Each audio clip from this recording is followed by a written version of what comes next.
Grok এই ওয়ার্ডটা আপনি হয়তো নিশ্চয়ই শুনেছেন বিগত কয়েকদিন ধরে। চারিদিকে এটাকে নিয়ে চর্চা চলছে। কেউ কেউ বলছে টুইটারে গ্রক অভদ্র অভদ্র ভাষায় জবাব দিচ্ছে, ইংলিশে না, একদম হিন্দিতে। আর কে জানে এরপর হয়তো বাংলাতেও শুরু করলো।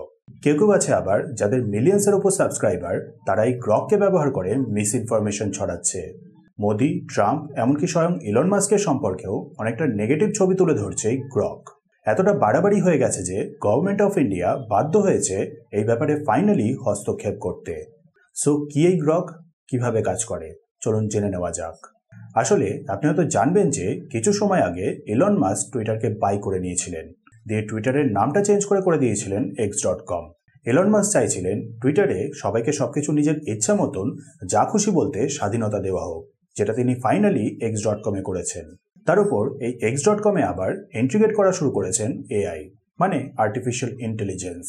চ্যাটজিপিটি যেরকম, সেরকমই একটা এআই চ্যাটবট তৈরি করে তার নাম দেন গ্রক। চ্যাটজিপিটিতে যেরকম কিছু একটা প্রশ্ন করলে সাথে সাথে তার উত্তর সামনে চলে আসে, সেরকমই x.com-এ গিয়ে গ্রক সিলেক্ট করে কোয়েশ্চেন করলেও জবাব পাওয়া যায়।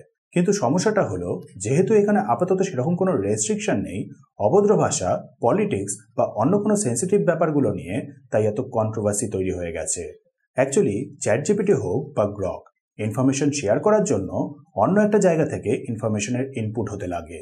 সিম্পলভাবে বললে, আমরা ইতিহাসে যবে থেকে লেখা শুরু করেছি তবে থেকে আজ পর্যন্ত যা যা আছে, যেমন হিস্টোরিক্যাল বুকস, ওয়েবসাইট, আর্টিকেলস, বলতে গেলে ইন্টারনেটে পাবলিকলি যা যা অ্যাভেলেবেল আছে, সবকিছুকে ইনপুট করা হয়েছে গ্রকের ট্রেনিং ডেটা হিসাবে, যে কারণে অ্যাবিউসিভ ওয়ার্ডগুলোও শিখে গেছে। প্লাস পলিটিক্সের দিক থেকে দেখলেও বেশিরভাগ ইনফরমেশন যেরকম ইনপুট হয়েছে সেরকমই ইনফরমেশন সবার সাথে শেয়ার করছে। সো এর মানে এই না যে সেটাই ঠিক, তাই ব্লাইন্ডলি কোনো কিছু বিশ্বাস করবেন না।